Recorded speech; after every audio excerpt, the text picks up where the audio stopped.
अगर मैं आपसे पूछूं कि आपके पैर में कांटा चुभ जाए तो क्या आप चल पाओगे? आप कहेंगे कांटे का दर्द तो कितना भयंकर होता है, चलना तो दूर हम अपना पैर जमीन पे भी नहीं रख सकते। 28 साल के विकास ने देखा कि उसके पड़ोस में रहने वाली 62 साल की विमला आंटी मार्केट से 2 बड़े बड़े बैग लेके अपने घर की तरफ जा रही है। विकास ने देखा कि उनके पैर से तो खून बह रहा है। विकास दूर से चिल्लाया, विमला आंटी। आंटी रुकी। विकास भागते हुए उनके पास गया कि आंटी आपके पैरों से तो खून बह रहा है। उन्होंने अपने पैरों की तरफ देखा तो वाकई खून बह रहा था। तभी उनको याद आया कि अरे मेरे पैर के चप्पल कहाँ गए। उन्होंने पीछे मुड़ के देखा तो कहीं 10 फुट दूर से उनके पैरों से खून बह रहा था, उसके निशान थे और तकरीबन 20-25 फुट दूर उनकी चप्पल पड़ी थी, वहां से वो चप्पल उतर गई थी। विकास दौड़ता हुआ पास की दुकान में गया, वहां से चेयर लेके आया और विमला आंटी को उस चेयर पे बिठाया। उनके पैरों में से उन्होंने देखा तो एक कांच का टुकड़ा काफी अंदर धंसा हुआ था। उसने विमला आंटी को बोला कि आप रुको, मैं उस कांच को बाहर निकालता हूँ। आंटी ने बोला ध्यान से निकालना, कहीं तुझे न लग जाए। विकास को आश्चर्य हुआ कि किस तरह से बोल रहे, कांच अंदर घुस गया और इनको बिल्कुल भी दर्द नहीं हो रहा है। विकास ने उस कांच के टुकड़े को पकड़ा और खींचने की बहुत कोशिश की, फिर भी बाहर नहीं आ रहा था। फिर उसने एक हाथ से पैर को पकड़ा और उस कांच को जोर से खींचा तो करीबन आधा सेंटीमीटर कांच अंदर धंसा हुआ था और उसके बाद से वहां से खून बहना चालू हो गया।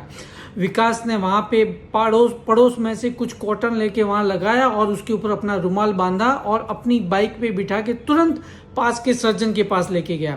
सर्जन ने वो घाव देखा, ड्रेसिंग की, सफाई की। तभी विकास ने पूछा, डॉक्टर साहब इनके पैर में इतना कांच चुभा, इनको बिल्कुल भी दर्द नहीं हो रहा है। डॉक्टर ने बोला कि इनको शायद डायबिटीज़ हाई रह रहा है, इनको डायबिटीज़ न्यूरोपैथी डेवलप हो गया है। उन्होंने विमला जी को पूछा, क्या आपको डायबिटीज़ है? बोले हाँ है, 8-10 साल से है, पिछले 4-5 साल से मैं गोली ले रही हूँ, किसी को दिखाया नहीं है। तो उस डॉक्टर ने जब ब्लड शुगर चेक किया तो वो 430 के करीब आया। वो भी हैरान रह गए, विकास भी हैरान रह गया, डॉक्टर भी इतना ज़्यादा ब्लड शुगर। तब डॉक्टर ने उनको एडवाइस दी कि आपका हाई ब्लड शुगर की वजह से ये न्यूरोपैथी डेवलप हो गया है, जो डायबिटीज़ का कॉम्प्लिकेशन है। आपको तुरंत अपने डॉक्टर से मिलके, डायबिटोलॉजी से मिलके अपना ट्रीटमेंट कराना पड़ेगा, नहीं तो क्या होगा कि ये घाव गहरा होता जाएगा और पैर काटने का नौबत भी आ सकती है।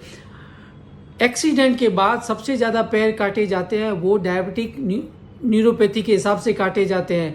जो लोग अपने शुगर की ध्यान नहीं रखते, अपना डायबिटीज़ रेगुलर चेक नहीं कराते, अपने डॉक्टर से नहीं मिलते, तो उनको इस तरह के कई सारे कॉम्प्लिकेशन आ सकते हैं।